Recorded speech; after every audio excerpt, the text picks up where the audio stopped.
अब आप में से बहुत सारे लोगों को कुछ क्वेश्चंस होंगे, डाउट होंगे, अगर आप एक एक करके पूछे तो मैं उसका जवाब देने की कोशिश करूंगा। बताइए, गर्ल्स में से बताइए, क्या दिक्कतें आ रही हैं? पढ़ने में मन नहीं लग रहा है, याद नहीं हो रहा है, समझ में नहीं आ रहा है? पूछिए पूछिए, सवाल पूछिए, खुल के पूछिए, पूछिए पूछिए, कुछ बोलना चाह रहे हैं? माइंड इधर उधर घूमता है सर ये। हाँ ठीक है, पढ़ने के दौरान ना वो इसलिए घूमता है क्योंकि आप अपना पसंदीदा सब्जेक्ट नहीं उठाते हैं। मूवी देखते हैं तो माइंड इधर उधर घूमता है? ऐसा तो नहीं है ना कि कोई भी मूवी देखने चले जाते हैं, सारी मूवी तो नहीं देखते हैं ना। कौन सी मूवी देखने जाते हैं? ठीक है, हंसने की बात नहीं है। क्यों उसकी जाते हैं? क्योंकि वो आपको पसंद है। ठीक है, तो वो आपको पसंद है, तो वो जब आप देखने जाते हैं तो आपका दिमाग नहीं घूमता है। आपको सलमान पसंद है लेकिन आपका दोस्त आपको शाहरुख की मूवी लेके जाएगा तो आप पूरी मूवी में बोर होंगे और आपका मन भी नहीं लगेगा, आप उसको गाली देंगे, कहाँ लेके आ गया झेलाने के लिए। तो इसी तरह से अगर आप अपना पसंदीदा सब्जेक्ट नहीं उठा रहे हैं तो आपको बोरियत महसूस होगी और आपका मन इधर उधर भागेगा। इसका एक तरीका क्या है कि आप अपना पसंदीदा सब्जेक्ट सबसे पहले उठाइए, उसको सबसे पहले ख़त्म करिए, और वो जब आप ख़त्म कर लेंगे तो आप देखेंगे कि बहुत आपका मन लग रहा था और आपने बहुत अच्छी तरीके से पढ़ाई करके उसको ख़त्म कर दिया। उसके बाद जो आपका अगला टॉपिक है उसको उठाइए। और इसका एक सबसे अच्छा तरीका क्या है, आप रात को सोने से पहले एक पेपर पे लिख के रखिए कि अगले दिन आपको क्या पढ़ना है। जब आप ये लिख के रखेंगे कि अगले दिन आपको क्या पढ़ना है तो उठते के साथ आप अपना काम शुरू कर देंगे। लेकिन अगर आप लिख के नहीं रखेंगे कि अगले दिन आप क्या करना है, तो भले ही आप 3 बजे 4 बजे उठ के जो भी पढ़ते होंगे, आप जब भी अपने उस पर स्टडी टेबल पर बैठेंगे तो सबसे पहले आप किताबों को ही देखेंगे। अच्छा, छत्तीसगढ़ उठा लेता हूँ, नहीं ये तो कल पढ़ा था, इतिहास उठा लेता हूँ। इस बात से सहमत है कि नहीं? तो सुबह आपका आधा से 1 घंटा तो इसी में चला जाएगा कि मैं पढ़ूं क्या, ये सोचने में ही चला जाएगा। तो आपको ऐसी गलती नहीं करनी है। एक दिन में मैक्सिमम 2 या 3 सब्जेक्ट उठाइए और रात को ही तय कर लीजिए कि आपको कल क्या पढ़ना है। सुबह मुझे इतने घंटे ये पढ़ना है, दोपहर में मुझे ये पढ़ना है और शाम को ये पढ़ना है, और रात को सोने से पहले मुझे रिवीजन करना है। तो ये जब आप पहले ही लिख लेंगे तो अगले दिन का आपका जो शेड्यूल है बहुत बेहतर रहेगा। ठीक है, ऐसा करिए, आपका दिमाग डाइवर्ट नहीं होगा।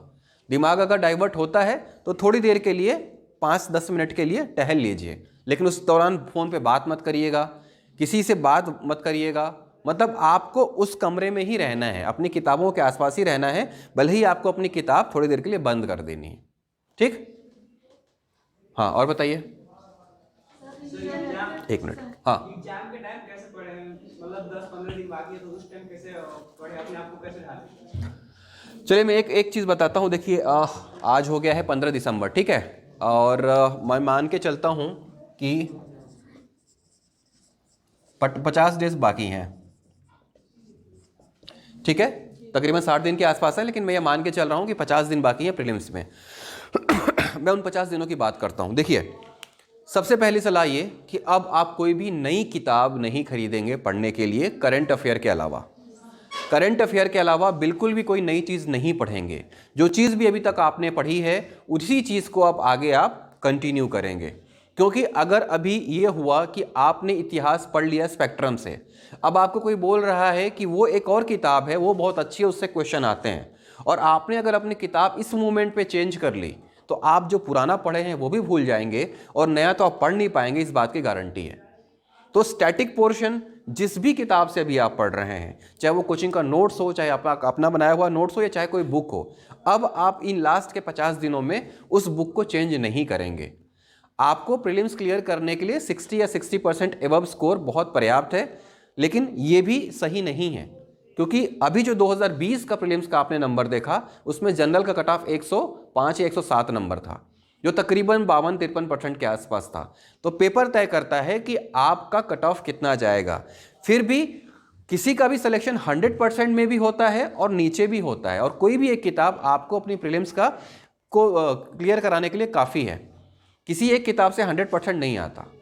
तो आप जब बार बार किताबें बदलेंगे तो वो आपको दिक्कत करेगी। तो एक किताब जो आपने पढ़ ली है, अब आपका काम यही है कि मल्टीपल टाइम्स उसको रिवीजन करिए। ठीक है, 20 किताब को एक बार पढ़ने से अच्छा है एक किताब को 20 बार पढ़िए। सबसे पहले तो अगले 50 दिन की स्ट्रेटेजी में इस चीज़ को फॉलो करिए। दूसरा, करंट अफेयर आपको डेली लेके चलना है, और कम से कम 1 से 2 घंटे करंट अफेयर आपको डेली पढ़ना है। क्यों?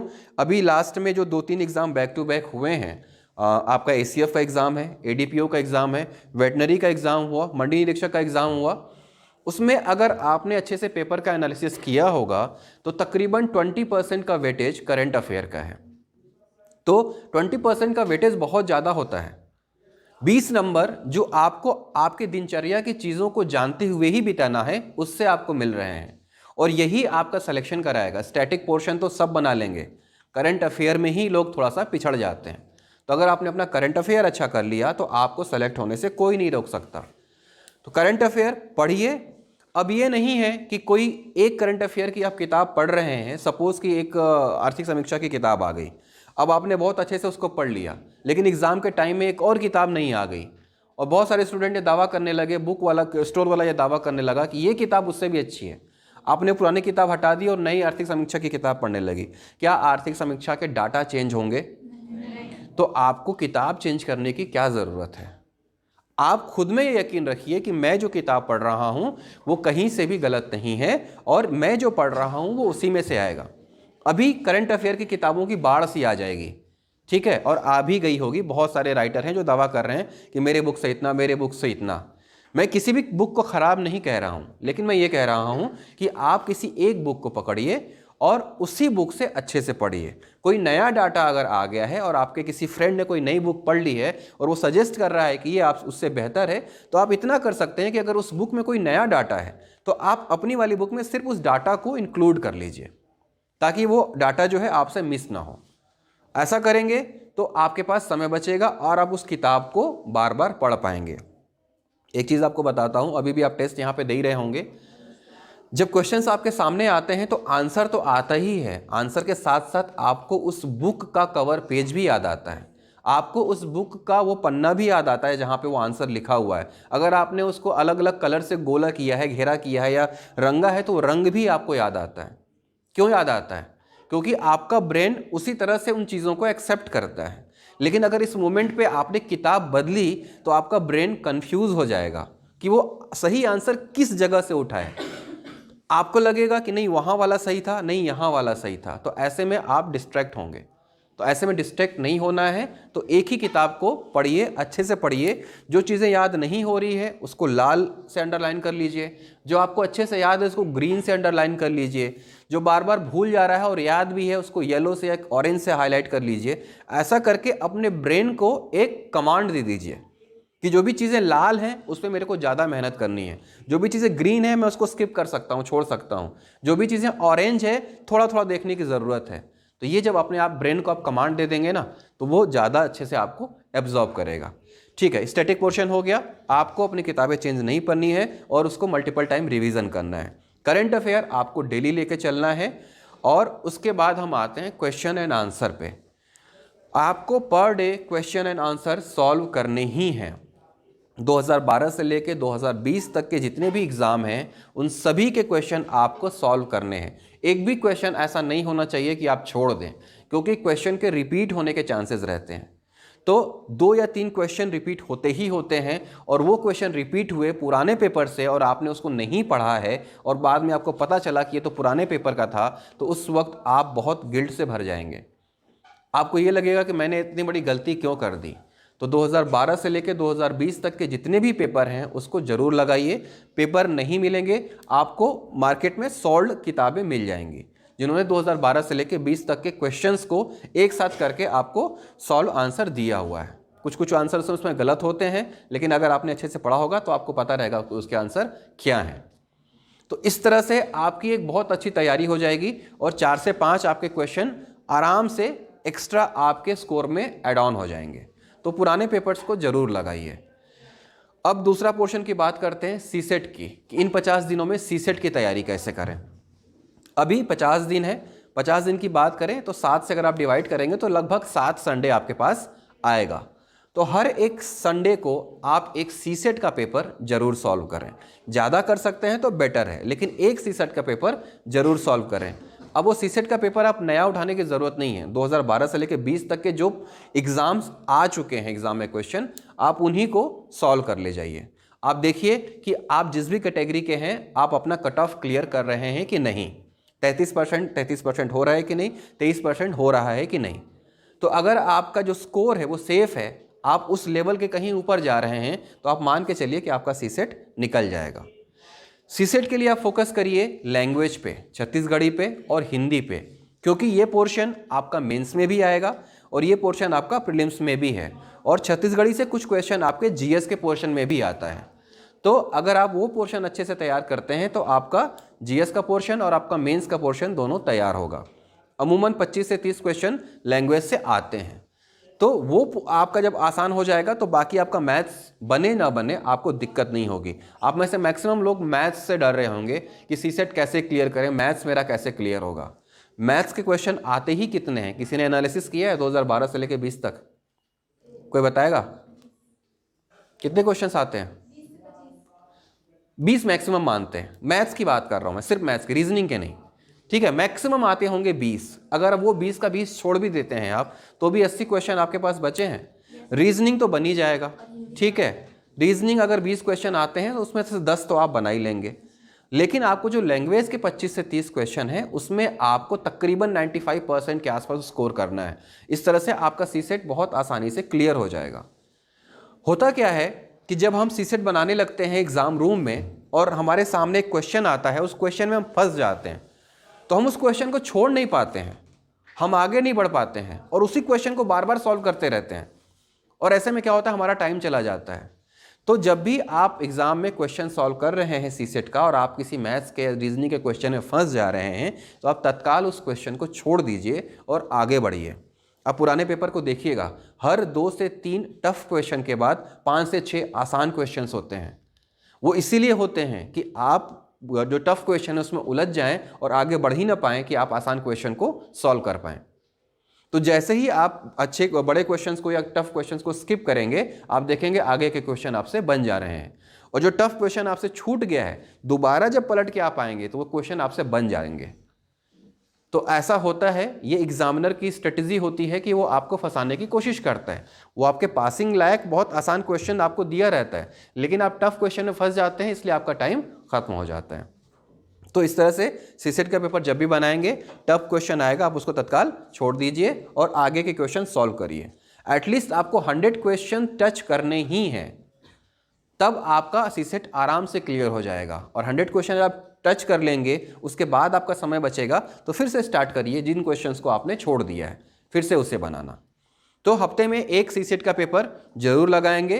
टाइम आपके पास है, आप अच्छे से पढ़ रहे हैं तो एक से ज़्यादा लगाइए। इस तरह से आपका सीसेट का पेपर क्लियर हो जाएगा।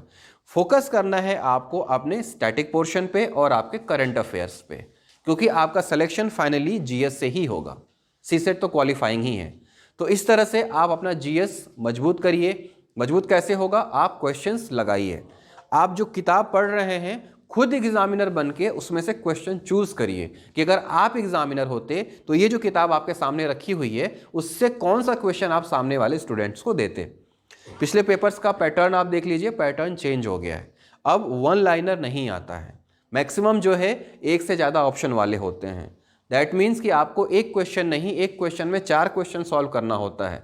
अगर 4 उसके लाइन दिए हुए हैं और ये पूछा है कि कौन सा सही है या कौन सा गलत है, तो सारे आपको पता होंगे तभी आप उसका आंसर दे पाएंगे। दैट मीन्स कि आपको अब डीप स्टडी करनी है। तो इन 50 दिनों में शुरू के जो 25 दिन हैं उसमें अभी तक आपने अपना कोर्स रिवाइज नहीं किया है, तो इन 25 दिनों में आप अपना कोर्स रिवाइज करने की कोशिश करिए। 25 दिनों में आपका पूरा सिलेबस कवर हो जाना चाहिए और लास्ट के 25 दिन में आप टोटल एग्जाम मोड में आ जाइए। एग्जाम मोड में आने के लिए कैसे करेंगे? आप सुबह 10 से 12 एक पेपर सॉल्व करेंगे और फिर 3 से 5 सीसेट का एक पेपर सॉल्व करेंगे।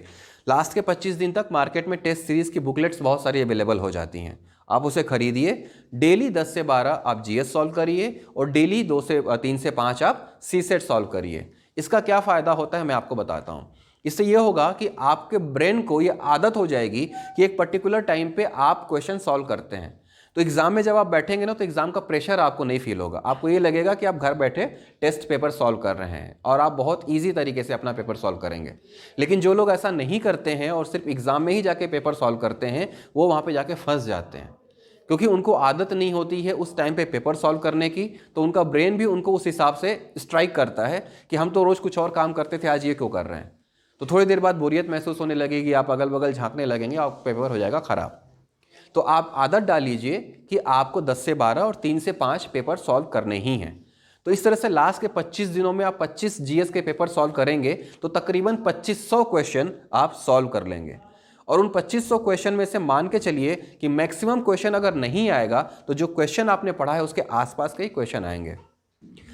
पुराने पेपर आप लोगों ने देखा होगा तो 2 से 4 से 5 क्वेश्चन हर पेपर में रिपीट हो रहे हैं, पुराने क्वेश्चन रिपीट हो ही रहे हैं। 2 से 4 क्वेश्चन बिल्कुल भी नए आ रहे हैं। तो नए क्वेश्चन वो सिर्फ आपके लिए ही नए नहीं है, आपके लिए ही नए नहीं है, आप सभी के लिए नए हैं, क्योंकि वो मार्केट की किसी भी बुक्स में वो क्वेश्चन नहीं है ना। तो आप मान के चलिए कि वो आपसे नहीं बन रहा है तो किसी से नहीं बन रहा है, वहाँ पे आप तुक्का मत मारिए कि अरे ये तो नया क्वेश्चन है, मैं छोड़ दूंगा या छोड़ दूंगी तो कोई और बना ले जाएगा। नहीं, अगर आपको उस क्वेश्चन का आंसर नहीं पता है तो आप उसको छोड़ दीजिए। तो इस तरह से लास्ट के 50 दिनों में मल्टीपल रिवीजन, शुरुआती के 25 दिनों में और लास्ट के 25 दिनों में फुल एग्जामिनेशन मोड में आपको क्वेश्चन सॉल्व करने हैं। तो लगातार आप क्वेश्चन सॉल्व करेंगे, आप उस मोड में आ जाएंगे और आपका एग्जाम बहुत अच्छा जाएगा। ठीक है, पूछिए आप क्वेश्चन कोई और। 25 दिन में रिवीजन आप अपने टाइम टेबल के अकॉर्डिंग करेंगे, वो टाइम टेबल आपका होगा, वो टाइम टेबल कोई नहीं बता सकता। जैसे कि आप सुबह 3 बजे उठ के पढ़ते हैं या रात के 3 बजे से पढ़ना शुरू करते हैं, दिन में पढ़ रहे हैं या रात को पढ़ रहे हैं, इससे कोई फ़र्क नहीं पड़ता। ये पुरानी चीज़ें थी, पुरानी बातें थी कि आप सुबह पढ़ रहे हैं कि शाम को पढ़ रहे हैं। ठीक है, एक धारणा ये है कि सुबह उठ के पढ़ने से पढ़ाई अच्छी होती है। लोगों ने इसका क्या कंक्लूजन निकाला है कि पुराने समय में लाइट्स नहीं हुआ करती थी। ठीक है, तो नेचुरल प्रकाश कम मिलता था, सुबह ही मिलता था। तो इसीलिए जो आश्रम पद्धति थी उसमें बच्चों को सुबह उठा दिया जाता था 4 बजे और सूर्य की पहली किरण निकलने के साथ ही उनको पढ़ने के लिए बिठा दिया जाता था और शाम को 6 से 7 बजे वो सोने चले जाते थे। क्यों? क्योंकि अंधेरा हो जाता था और प्रकाश की व्यवस्था नहीं थी। अभी क्या हो गया है, आपके पास अच्छे लाइट्स हैं, एलईडीज़ हैं, आपकी आंखों पे फ़र्क नहीं पड़ेगा, रिफ्लेक्टर ग्लासेस आ गए हैं, आप स्क्रीन यूज़ कर रहे हैं तो ग्लासेस पहन सकते हैं और आप पूरे रात भर पढ़ाई कर सकते हैं। तो ये जो कहना है कि सुबह अच्छी पढ़ाई होती है, रात को अच्छी पढ़ाई नहीं होती है, इसका साइकोलॉजिकली कोई इफेक्ट नहीं है। ठीक है, ये आपके अपने ऊपर है कि आप कब पढ़ते हैं। बहुत सारे लोग हैं जो रात के 9 बजे पढ़ने बैठते हैं, सुबह 5 बजे उठते हैं, अपनी कुर्सी छोड़ते हैं। बहुत सारे लोग हैं जो सुबह 5 बजे पढ़ने बैठते हैं, दिन भर पढ़ते हैं। लेकिन एक नुकसान रात में पढ़ने वालों को ये हो सकता है, क्योंकि एग्ज़ाम हमेशा कब होगा? दिन में होगा। एग्ज़ाम का टाइम तो चेंज नहीं होगा। तो ऐसी कंडीशन में अगर आप रात भर पढ़ते हैं तो एग्ज़ाम टाइम में आपको दिक्कत होगी। तो अगर आप रात भर पढ़ते हैं तो पढ़िए, लेकिन एग्ज़ाम के 15 दिन पहले कम से कम आप अपना रूटीन चेंज कर दीजिए। आप जल्दी सोइए और जल्दी उठिए ताकि एग्ज़ामिनेशन टाइम के दौरान आप बिल्कुल फ्रेश रहें। तो ये एक थोड़ा सा चेंजेस करिएगा जो रात में पढ़ने वाले हैं वो। ठीक है, और आपने बताया कैसे रिवाइज करें, तो अभी तक आपके जो नोट्स हैं वो कंसाइज हो जाने चाहिए। अगर कोई 500 पेज की किताब है तो 50 पेज में वो नोट्स आपके पास बन जाने चाहिए। नहीं बना है तो मतलब आप लेट हैं। ठीक है, तो इस तरह से रिवीजन होगा। और ये जो 50 पेज का आपका नोट्स है, मेंस के टाइम में यही 5 पेज का हो जाना चाहिए, क्योंकि बहुत कम समय रहता है। 4 दिन में आपको 7 पेपर देने रहते हैं, आपको सोने का भी मौका बहुत मुश्किल से मिलता है। तो अगर आप मोटी किताबें लेके बैठेंगे तो आप कभी कोर्स ख़त्म नहीं कर पाएंगे। आपको उसको कंसाइज करना ही है, आपको उसको शॉर्ट करना ही है। शुरू में हमें यह लगेगा कि मैं इसको कैसे छोड़ दूं, यही एग्ज़ाम में आ गया तो कैसे करूंगा, लेकिन वो आपको अपना कॉन्फिडेंस बनाना होगा। मैंने क्या कहा कि जो चीज़ें आपको पता है उसको आप ग्रीन कर दीजिए और अपने नोट्स में उन चीज़ों को हटा दीजिए। जो आपको पता है उसको आपको अपने नोट्स में नहीं रखना है, जो आपको नहीं पता है या जो चीज़ें भूल जाती हैं उसको आपको अपने नोट्स में रखना है। तो इस तरह से आपकी चीज़ें बेहतर होंगी। ठीक है, अब आपको खाने के समय भी पढ़ाई के बारे में सोचना है, टॉयलेट जाएंगे तो भी पढ़ाई के बारे में सोचना है। आप अपने टॉयलेट्स में भी स्टिकर का यूज़ करिए। मैं तो करता था, जो चीज़ें मुझे याद नहीं होती थी मैं उसका एक ग्राफ बना के अपने बाथरूम में लगा रखा था। किचन में भी मैंने लगा रखा था, क्योंकि कई बार मैक्सिमम चाय बनाने के लिए मैं ही जाता था, तो मैंने किचन में भी लगा रखा था। जितने टाइम चाय बन रही है 5 मिनट, 5 टाइम में जो भी मैंने चिपका के रखा है उस पर एक नज़र पड़ गई। मेरे बेडरूम में पूरी दीवार जो है वो पोस्टर से चिपकी हुई है, क्योंकि जो चीज़ें मुझे याद नहीं थी मैंने सबको कुछ कुछ लिख के, कुछ डिज़ाइंस बना के उनको दीवारों पे लिख दिया था। तो उसके लिए मुझे अलग से पढ़ने की ज़रूरत नहीं पड़ती थी। जैसे आपने कहा कि पढ़ाई से बोर हो गया, तो पढ़ाई से बोर हो गया तो ऐसे ही उठा और दीवारों पे एक नज़र डाल ली। ठीक है, बाथरूम गया, सामने जो पोस्टर चिपका हुआ उस पर नज़र डाल ली। तो ये क्या है, आपके टाइम का यूटिलाइजेशन है। आपके लिए एक एक मिनट कीमती है। एग्ज़ाम में आपको 2 घंटे से 1 मिनट भी एक्स्ट्रा मिलेगा क्या? नहीं मिलेगा ना, जबकि आपको क्वेश्चन आता रहेगा। तो इस तरह से आप समय का महत्व समझिए और रिवीजन करिए, ठीक है। और बताइए सर, ओवरथिंकिंग का सर बहुत ज़्यादा ओवरथिंकिंग। वो ओवर थिंकिंग किस चीज़ किया है? एक आके एग्जाम्पल दीजिए ना। सर एग्जांपल नहीं दे पाऊंगा लेकिन नहीं, मतलब मैं ये कहना चाह रहा हूँ, वो ओवर थिंकिंग ये है कि मैं डिप्टी कलेक्टर बन गया हूँ, वो ओवर थिंकिंग ये है कि मेरे पास लाल गाड़ी है, वो ओवर थिंकिंग ये है कि मैं फेल हो गया हूँ। किस चीज़ की ओवर थिंकिंग? ओवर थिंकिंग ये है कि मेरी गर्लफ्रेंड किसी और के साथ जा रही है ना। वो ओवर थिंकिंग क्या? सब इंस्पेक्टर का, ठीक है। देखिए, ओवर थिंकिंग बुरी चीज़ नहीं है, लेकिन जब आप पढ़ाई कर रहे हैं तो वो ओवर थिंकिंग गलत चीज़ है। आप जैसे किताब खोल के पढ़ रहे हैं और पढ़ते पढ़ते आपने अपने आप को वर्दी में देखना शुरू कर दिया और आप जो है रॉयल एनफील्ड पे रेबैन का चश्मा लगा के घूम रहे हैं, ठीक है, तो वो चीज़ गलत है। आप पढ़ाई कर ले रहे हैं, पढ़ाई करने के बाद वो थिंकिंग करिए, उसमें बुरी चीज़ नहीं है। अगर आप सोचेंगे नहीं तो उस चीज़ को करेंगे कैसे, आप ये बताइए। आपने किसी चीज़ को सोचा तब तो उसके लिए जा रहे हैं ना, तो सोचना अच्छी बात है। ओवर थिंकिंग का यही है कि आप जब पढ़ने बैठ रहे हैं तो आप अपने ब्रेन को ये इंस्ट्रक्शन दे के बैठिए कि मुझे इतनी देर में इतने पेजेस ख़त्म करने हैं। तो जब भी आप टारगेट ओरिएंटेड पढ़ाई करेंगे ना, आप देखिएगा आपका दिमाग नहीं भागेगा। लेकिन अगर आप टारगेट ओरिएंटेड पढ़ाई नहीं करेंगे, अगर आपने अपने आप को कमांड नहीं दिया है कि इस 1 घंटे में मुझे ये 30 पेज ख़त्म करने हैं, तो आपका दिमाग इधर उधर घूमेगा ही घूमेगा। फिर क्योंकि आपको पता नहीं है ना कि आपको इस 1 घंटे में पढ़ना कितना है, तो आप भी टाइम पास करेंगे, एक ही पेज 2 घंटे तक लेके बैठे रहेंगे। लेकिन अगर आपने पढ़ने के पहले अपने आप को कमांड दे दिया कि मुझे इतनी देर में इतना ख़त्म करना है, तो आप ख़त्म करेंगे ही करेंगे। मैं टारगेट लेके बैठता था लाइब्रेरी में और सेट करके बैठता था कि इस 2 घंटे में मुझे ये एक चैप्टर ख़त्म करना है। और कई बार ऐसा होता था कि उस 2 घंटे के दौरान बहुत ज़ोर से यूरिन लगी रहती थी, लेकिन मैं नहीं उठता था। क्यों? क्योंकि अगर मैं उठा तो मेरा जो रिदम है वो ब्रेक हो जाएगा, और जब मैं दोबारा बैठूंगा तो हो सकता है कि फिर से मुझे रिदम बनाने में टाइम लगे। तो वो चीज़ जब ख़त्म होती थी तो उसके बाद ही उठता था। तो मेरा कहने का मतलब ये है कि आपको अपने आप को कष्ट देना पड़ेगा। अगर आप अपने आप को कष्ट नहीं देंगे तो रिजल्ट अच्छा नहीं आएगा, ठीक है। सोने को तपाने के लिए गलाना ही पड़ता है ना, तब तो उसका वो रूप निखर कर आता है, नहीं तो नहीं आएगा। ओवर थिंकिंग बुरी चीज़ नहीं है, लेकिन उसको आप राइटिंग में हैबिट डालिए। राइटिंग में हैबिट डालने का मतलब क्या है कि आप रात को वही लिख के रखिए कि अगले दिन मुझे क्या करना है, और जब शाम बीत जाए अगले दिन फिर जब आप लिखने बैठें तो आप उसका एनालिसिस करिए कि कल जो मैंने अपने लिए टारगेट सेट किया था वो मेरा टारगेट हुआ कि नहीं हुआ। तो जब 1 बार 2 बार 3 बार अपना टारगेट आप स्किप करेंगे ना, तो आपको खुद में ग्लानि फील होगी, और उसके बाद देखिएगा आप अपने रूटीन पे आ जाएंगे। अभी फिलहाल दोस्ती यारी छोड़ने का समय आ गया है, ग्रुप डिस्कशन का अब समय नहीं है। अब ऐसा नहीं है कि 4 लोग बैठ के ग्रुप डिस्कशन कर रहे हैं, ये अब थोड़ा सा लेट हो गया है। अभी आपको सिर्फ और सिर्फ क्वेश्चन सॉल्व करने हैं, ऑब्जेक्टिव क्वेश्चन सॉल्व करने हैं, मैक्सिमम टाइप सॉल्व करने हैं, तब कहीं जाके आप एग्जाम बोर्ड में आएंगे और आपको आपके क्वेश्चंस पता होंगे, ठीक है। और बताइए सर, पढ़ने के टाइम में खाना बनाना पड़ता है, तो फिर पढ़ाई नहीं हो पाती है। ठीक है, उसका उपाय है, टाइम में भी और मॉर्निंग में भी। उसका उपाय है। मैंने क्या बताया, आप अपना किचन जो है, किचन का गैस है, गैस के सामने की जो दीवार है, ठीक है, मैक्सिमम शांत रहिए, मैक्सिमम किचन में गैस के सामने खिड़की रहती है, ठीक है।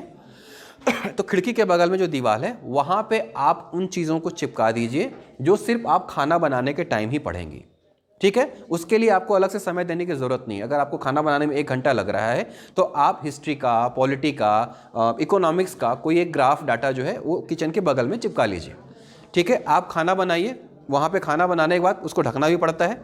वो 2 से 5 मिनट एक मोमेंट आता है जब आप खाली रहते हो, ठीक है। मुझे कैसे पता है, क्योंकि मैं ही बनाता हूँ। तो वहाँ पे आप दीवार पे थोड़ा सा साइड होके उस दीवार पे वो चीज़ को पढ़ लीजिए। तो इस तरह से आप उसका यूटिलाइज करेंगे। नहीं, ये भी नहीं कर सकते तो आप सभी के मोबाइल में वॉइस रिकॉर्डर है। वॉइस रिकॉर्डर में कोई एक टॉपिक 15 से 20 मिनट का, आधे घंटे का अपनी ही आवाज़ में आप रिकॉर्ड कर लीजिए। जैसे कि छत्तीसगढ़ की भौगोलिक संरचना, आप मोबाइल में बोल के उसको रिकॉर्ड कर लीजिए। अब आप जब खाना बना रहे हैं या कोई भी दूसरा काम कर रहे हैं, जैसे कि आप बाइक चला रहे हैं, ठीक है, आप बस में ट्रेवल कर रहे हैं, खाना बनाना एक एग्जाम्पल है कि आप कैसे उस टाइम पे कहीं और बिजी हैं जब आप पढ़ाई नहीं कर पा रहे हैं। तो अलग अलग लोगों के लिए अलग अलग दिक्कतें हो सकती हैं, तो आप उसको ईयरफोन में लगा के आप अपने कान में लगा लीजिए, ठीक है, और थोड़ा सा वॉल्यूम को तेज करके आप अपनी ही आवाज़ को सुनिए। उससे देखिएगा चीज़ें बहुत जल्दी आपको याद होंगी और आपका टाइम यूज़ होगा। ठीक है, क्लियर? और बताइए। आपकी मेंस की स्ट्रेटजी क्या थी और आंसर राइटिंग को कैसे हैंडल करना चाहिए? देखिए, मेंस की स्ट्रेटजी ये है कि जैसे ही आपका प्रीलिम्स ख़त्म होता है, आप तकरीबन 3 से 4 दिन तक पढ़ाई से दूर हो जाइए। बिल्कुल भी प्रीलिम्स के 3 से 4 दिन तक आपको पढ़ाई के बारे में नहीं सोचना है। जिन लोगों से आप नहीं मिले हैं उनसे मिल लीजिए, कहीं घूम के आना है घूम के आ जाइए, और 4 से 5 दिन बाद वापस आप आके अपने मेंस के रिदम को पकड़ लीजिए। सबसे पहले तो आपको अपने दिन के घंटे बांटने हैं, आपको आपके सब्जेक्ट के लिए समय बांटना है कि किस सब्जेक्ट को आप कितना समय देंगे, ये सबसे ज़रूरी है। ठीक है, 7 पेपर हैं, आपको 7 के लिए आपको समय देना है और सिलेबस को बहुत अच्छी तरीके से याद कर लेना है। सिलेबस को याद करने के फ़ायदे क्या होते हैं कि आप जब किसी किताब से पढ़ रहे होते हैं तो आप सिलेबस के बाहर नहीं जाते हैं, आपको पता है कि आपका सिलेबस क्या है और आप उसी को पढ़ते हैं। उसके बाद आपको एक ज़रूरी काम ये करना है कि प्रीवियस ईयर क्वेश्चंस पेपर को ज़रूर देखना है। अगर आप हिस्ट्री पढ़ रहे हैं तो हिस्ट्री में मौर्य काल से अभी तक क्या क्वेश्चंस आए हुए हैं, आप उनको एक जगह नोट डाउन कर लीजिए। सॉल्व में तो दिया हुआ है, लेकिन सिर्फ मौर्य समाज के मौर्य के क्वेश्चंस जो है आप एक जगह नोट कर लीजिए। आप देखिए कि वो क्वेश्चन कितने डीप हैं या फ्लैट हैं। तो 12 से लेकर 20 तक अगर मौर्य काल के क्वेश्चन सिर्फ फ्लैट हैं तो आपको फिर उसको डीप पढ़ने की ज़रूरत नहीं है। आप मौर्य काल समाज को पढ़ लीजिए, सभ्यता को पढ़ लीजिए, शासकों के बारे में पढ़ लीजिए, कला संस्कृति पढ़ लीजिए, आर्थिक पढ़ लीजिए। ठीक है, इससे क्या होगा, क्वेश्चंस आएगा आप सॉल्व कर ले जाएंगे। इसी तरह से आप आधुनिक में आ जाइए। गांधी को अभी से लेकर 12 से लेकर 20 तक के क्वेश्चंस कैसे आए हैं, डीप आए हैं, फ्लैट आए हैं या एनालिटिकल आए हैं। एनालिटिकल क्वेश्चंस छत्तीसगढ़ में कम ही आते हैं या आते ही नहीं हैं।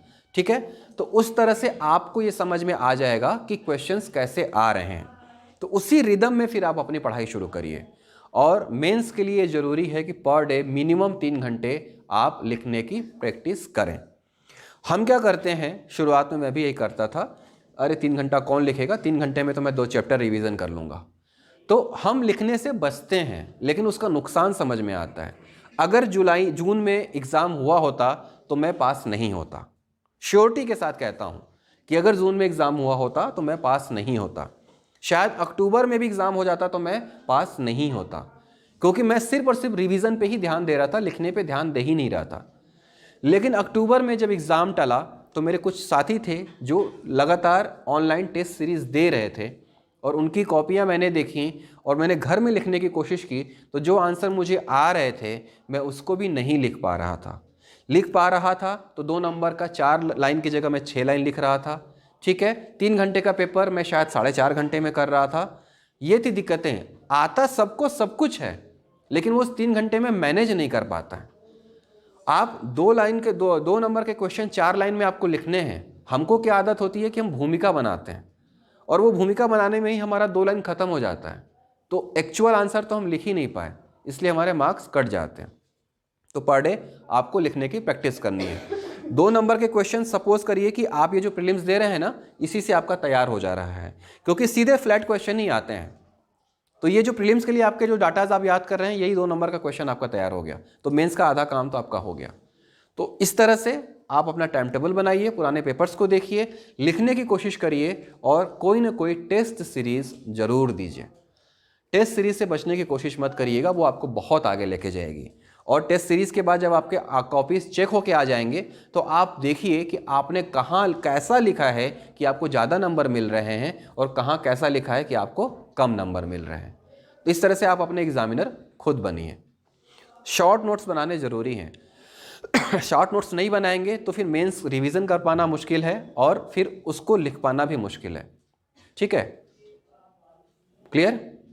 सर जैसे जैसे एग्जाम आ रहा है, कंफ्यूजन बहुत ज़्यादा बढ़ते जा रहा है कि कैसे मतलब, और एकदम मतलब भूलते जा रहे हैं कि जो पढ़ा हुआ है वो आपको ऐसा लगता है कि आप भूल रहे हैं, लेकिन भूलते। डर वाला फीलिंग आ गया। हाँ, तो वो तो सही है, डर की फीलिंग उसी को आएगी जो ईमानदारी से पढ़ेगा। मेरा यूट्यूब चैनल भी है, मैं लगातार मोटिवेट करता रहता हूँ अपने यूट्यूब चैनल्स पे, आप लोग जाके देखिएगा। मैंने अभी हाल ही में एक वीडियो बनाया है कि मुझे डर लग रहा है, मैं क्या करूँ। ठीक है, वो मैंने, जो आपकी फीलिंग है ना, वही मेरी भी फीलिंग है, और ये स्वाभाविक है। आप में से जिसको भी डर लग रहा है वो सही ट्रैक पर है, क्योंकि डर उसी को लगेगा जो मेहनत कर रहा है, जिसको अपने असफल होने का भय है। जो बिल्कुल भी नहीं पढ़ रहा है उसको डर कहाँ से लगेगा? उसका दिमाग तो कहीं ना कहीं बिजी है, वो तो एंजॉय कर रहा है, दूसरे काम कर रहा है, तो डर उसको लगेगा ही नहीं। लेकिन इस डर को ऐसा भी सोच के नहीं होने देना है कि नहीं हम बिल्कुल भी पास नहीं होंगे। आपको सबसे पहले काम तो सुबह थोड़ा सा अपने आप को मेडिटेट करना है। जो लोग भी मेडिटेशन नहीं करते हैं वो करिए। जिनको नहीं आता है, ज़रूरी नहीं है कि मेडिटेशन जाके सीखें, कुछ नहीं, आप चुपचाप आंखें बंद करिए, लेटना है लेट जाइए, बैठना है बैठ जाइए, और 5 मिनट सिर्फ इस बात पे फोकस करिए कि आप आज का दिन कैसे एंजॉय करने वाले हैं। ठीक है, आप ये सोचिए कि आज छत्तीसगढ़ में मैं इतना ख़त्म करूँगा, आज मैं जीएस हिस्ट्री में इतना ख़त्म करूँगा, जियोग्राफी में इतना ख़त्म करूँगा। ऐसे करके 5 मिनट आप अपने ब्रेन को आंखें बंद करके इंस्ट्रक्शन देते रहिए, और उसके बाद फिर आप अपने काम पे लग जाइए। रिवीजन करना ज़रूरी है, तो दिन में एक ऐसा पोर्शन दीजिए कि वो रिवीजन आपका ज़रूर हो जाए। और मेरे लिए वो टाइम था रात के सोने से पहले का, क्योंकि रात के सोने से पहले ब्रेन जो है एग्जॉस्ट हो चुका होता है, नई चीज़ें उसके अंदर घुसती नहीं हैं। तो उस टाइम में क्या करता था कि 1.5 घंटे के आसपास पुरानी चीज़ें जो मैं सुबह से पढ़ा हूँ उसको रिकॉल करने की कोशिश करता था कि आज मैं सबसे पहले उठा तो मैंने क्या सोचा, फिर उसके बाद मैंने कौन सा सब्जेक्ट उठाया, उस सब्जेक्ट में मैंने क्या क्या पढ़ा, ऐसे करके रिकॉल करने की कोशिश करता था। आप नहीं कर रहे हैं तो इस चीज़ को करिए। शुरू में आपकी बहुत सारी चीज़ें स्किप होंगी। आप रिवीजन के बारे में नहीं सोच रहे हैं तो ये सोचिए कि आज आपने रूटीन में क्या किया। आप कितने बजे उठे, कितने बजे नहाए, कितने बजे खाना खाया, खाना में क्या खाया, कौन सी सब्जी खाई। आप रात को सोने से पहले ये सोचिए, देखिए कि आप अपने दिन की सारी चीज़ों को रिकॉल कर पा रहे हैं कि नहीं कर पा रहे हैं। अगर नहीं रिकॉल कर पा रहे हैं तो ये चीज़ आप रेगुलर करना शुरू कर दीजिए। नेक्स्ट डे देखिएगा 5 से 7 दिनों के बाद आपकी मेमोरी पावर बढ़ जाएगी और आपको चीज़ें अच्छे से याद होनी शुरू हो जाएंगी। तो डरना ज़रूरी है। चीज़ें लास्ट में अभी और स्किप होंगी और आपको लगेगा कि पढ़ा हुआ भूल गए हो, लेकिन वो कोई दिक्कत नहीं। जैसे क्वेश्चन आपके सामने आएगा आप उसको कर ले जाओगे। ठीक, जैसे हम पढ़ाई करेंगे तो अगर बगल में शोर हो रहा है, हल्ला हो रहा है, तो माइंड किस टाइप से हमें, वो आपको इसलिए फील हो रहा है क्योंकि आपका पढ़ाई में मन नहीं लग रहा है। अगर आपका पढ़ाई में मन लगेगा ना तो पंखा चलते चलते बंद हो जाएगा, आपको पता नहीं चलेगा, है ना। तो बगल वाला कौन कर रहा है, क्या कर रहा है, उससे आपको क्या मतलब है। मैं तो म्यूज़िक लगा के पढ़ता हूँ, मैं अपना बता रहा हूँ, मैं म्यूज़िक लगा के पढ़ता हूँ। अगर गाना ना बजे तो शायद मेरी पढ़ाई नहीं हो पाती है। और कई लोगों को वो डिस्ट्रैक्ट करता है म्यूज़िक, एकदम शांति चाहिए, खामोशी चाहिए। तो ये आपका अपना वो क्राइटेरिया है कि आप अपने ब्रेन को कैसा इंस्ट्रक्शन देते हैं। आप उन चीज़ों की आदत डाल लीजिए। आप एग्ज़ाम में जा रहे हैं, एग्ज़ाम सपोज़ कि ऐसी जगह है जहाँ पे बगल में कोई बिल्डिंग बन रही है, ठीक है, तो आप जाके वहाँ पे तो बोलेंगे नहीं कि ये स्कूल में नई बिल्डिंग क्यों बना रहे हो, मेरा एग्ज़ाम है बंद कर दो। आपको एग्ज़ाम तो उसी माहौल में देना है, तो आप अपने आप को माहौल में ढालिए। ठीक है, शोर हो रहा है, होने दीजिए, आप अपना पूरा फोकस करिए ना किताबों पे। अगर आपका मन लगेगा पढ़ने में तो आपका जो डिस्ट्रैक्शन है वो ख़त्म हो जाएगा, पता ही नहीं चलेगा। आप टॉपर्स का इंटरव्यू देखिए, वो कैसे क्या बोलते हैं। अनु कुमारी जी का इंटरव्यू देखिए जो रैंक 2 लाई थी, उनका क्या कहना था कि उनको पता ही नहीं चलता था कि लाइट है कि चली गई है कि क्या है। वो पढ़ने में मतलब इतना तल्लीन रहती थी। तो इसी तरह से आपको भी करना है, आपको अपने ब्रेन को ट्रेन करना है। ठीक, पढ़ाई में कंसिस्टेंसी कैसे लाएं? कहाँ, किसका क्वेश्चन है, कौन बोला? हाँ, हाथ उठाए, देख नहीं पाया मैं। अच्छा, आप पूछे। हाँ, कंसिस्टेंसी कैसे लाएं? कंसिस्टेंसी आपको ऐसे लाना है कि सबसे पहले तो आप अपने रूटीन के अकॉर्डिंग जो आपके लिए पढ़ने का सबसे उचित समय है वो आप तय कर लीजिए। ठीक है, हो सकता है वो सुबह 5 से 8 हो सकता है वो कि रात के 8 से 11 हो। पहला काम आपको वो समय तय करना है कि कब आप पढ़ने के लिए बिल्कुल फ्री हैं। वो समय तय करना बहुत ज़रूरी है, वो आपने कर लिया। ठीक है, अब आप क्या करेंगे कि आप उस 3 घंटे में बैठने की प्रैक्टिस करेंगे। ठीक है, बैठने की प्रैक्टिस कैसे करेंगे? पहले दिन से ही आपका पढ़ने में मन नहीं लगेगा तो आप क्या करिए, मूवी देखने में मन लगता है ना, उस 3 घंटे मूवी देखिए। नॉवेल पढ़ने का मन करता है ना, आप उस 3 घंटे नॉवेल पढ़िए। कहने का अर्थ ये है कि आपको सबसे पहले उन 3 घंटों में क्या करना है, आपको अपनी सिटिंग कैपेसिटी को डेवलप करना है।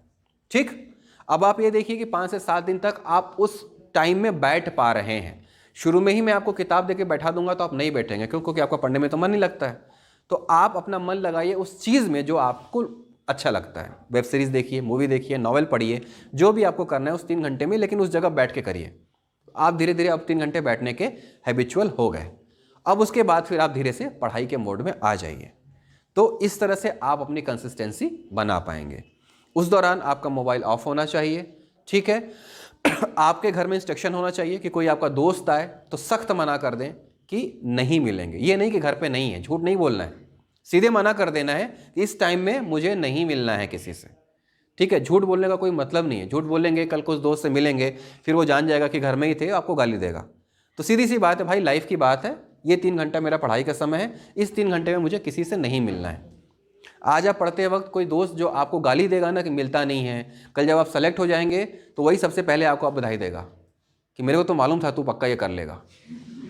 तो ये मत सोचिए कि मेरा वो दोस्त नाराज़ हो जाएगा, मेरा वो भाई नाराज़ हो जाएगा। मेरा एक दोस्त है, सीनियर है मेरे से, अभी सेलेक्टेड है वो 2007 पीएससी में। पीएससी के 5 दिन पहले, एग्ज़ाम के 5 दिन पहले प्रीलिम्स के, उसके सगे बड़े भाई की शादी थी।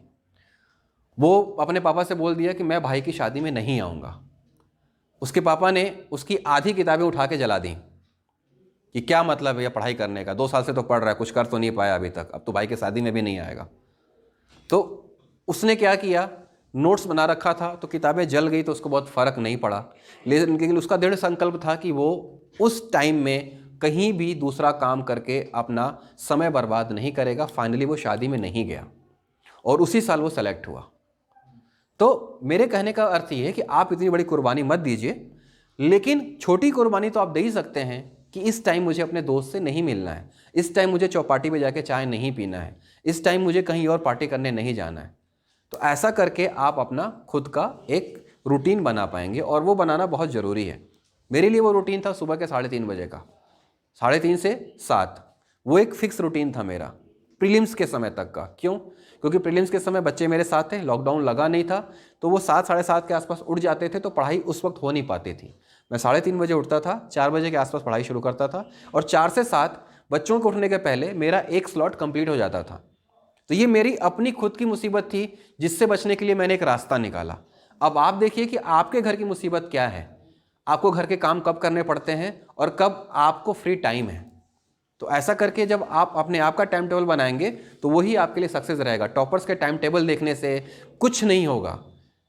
मेरा टाइम टेबल अगर मैं आपको दे दूं तो आप नहीं कर पाएंगे, कर भी पाएंगे तो आपको बोरियत होगी। क्यों? क्योंकि मैंने अपने घर के हालात के अनुसार अपना टाइम टेबल बनाया था ना। तो आप अपने घर के हालात के अनुसार अपना टाइम टेबल बनाइए, दूसरों का टाइम टेबल कॉपी मत करिए। ठीक, खत्म करते हैं। लास्ट में यही है कि देखिए, बाबर की कहानी बताता हूं आपको। ठीक है, बाबर जब राणा सांगा के खिलाफ युद्ध लड़ने जा रहा था तो उसके सारे सैनिक हताश हो गए थे। क्यों? क्योंकि राणा सांगा को चुनौती देने वाला कोई नहीं था। सैनिक पहले ही बोले हार जाओगे, क्या मतलब है वहाँ पे जाने का। रोज़ शाम को सब दारू पीते थे और पी के टुन होते थे और बोलते थे हम नहीं जी पाएंगे, हम नहीं जीत पाएंगे। बाबर ये देखा कि उसके सैनिक जो हैं बहुत कमज़ोर हो रहे हैं और पहले से ही उनके मन में हारने का डर है।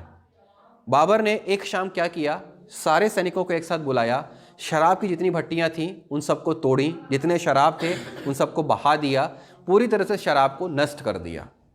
वो एक चीज़ थी जो उन लोगों को बहुत प्यारी थी, उनके बिना वो रह नहीं पाते थे, वो उनके एंजॉय का साधन था। तो उन्होंने क्या किया कि अपने उसी चीज़ को ख़त्म कर दिया, नष्ट कर दिया कि न ये रहेगा, न हम अपने दिमाग में कोई दूसरी चीज़ लाएंगे। अब वो शाम को शराब पी के हार से डरने की बजाय कैसे जीता जाए इसकी रणनीति बनाने लगे, वो भी फ्रेश माइंड के साथ। और फाइनली रिजल्ट क्या हुआ वो सब आप लोग जानते हैं।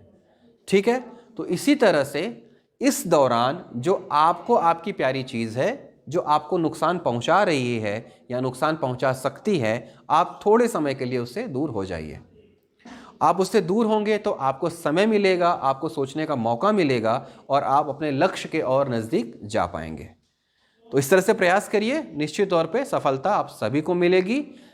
एक चीज़ है जो बार बार लोग बोलते हैं, सफलता एक दिन में नहीं मिलती है, लेकिन एक दिन जरूर मिलती है। तो तो आप सभी बिल्कुल भी यंग हैं, बहुत एनर्जी है आप लोगों के अंदर, हर आपके पास सेलेक्ट होने का टैलेंट है, आप उसका यूज़ करिए और सेलेक्ट होइए। मेरी इन बातों से जरा सा भी आपके अंदर प्रभाव पड़ेगा, 1% भी आपकी सफलता में अगर मेरा कोई योगदान रहेगा तो मैं अपने आप को बहुत खुशनसीब समझूंगा। ठीक है, थैंक यू।